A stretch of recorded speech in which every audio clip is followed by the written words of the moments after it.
பயணம் எதற்கு பயணம் சொல்லுங்க அடுத்த பிறவியில எனக்கு நல்ல கால்களை கொடுங்க ஐயப்பா.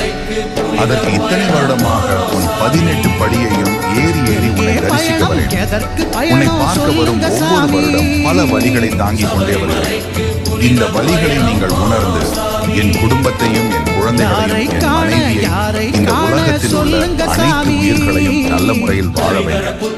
ஐயப்பா, உங்களை பார்க்க போறோம் என்ற சந்தோஷத்தில் என் வழிகளை மறந்து விடுகிறேன். ஒவ்வொரு வருடம் எனக்கு துணையாக ஒரு சாமியே என்னோடு அனுப்பி வைத்துக் கொண்டே இருக்கிறேன். என்னை பாதுகாப்பாக என்னை வீட்டுக்கு கூட்டி செல்லும். அந்த சாமியின் வாழ்க்கையும் நல்லபடியாக வாழ வேண்டும்.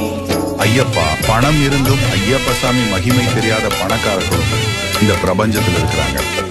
பணம் இல்லைனாலும் ஐயப்ப சாமி மகிமையும் புகழும் தெரிந்த ஏழை எளிய பக்தர்களும் ஐயப்ப சாமிக்கு இருக்கிறாங்க. ஓம் சாமியே சரணம்.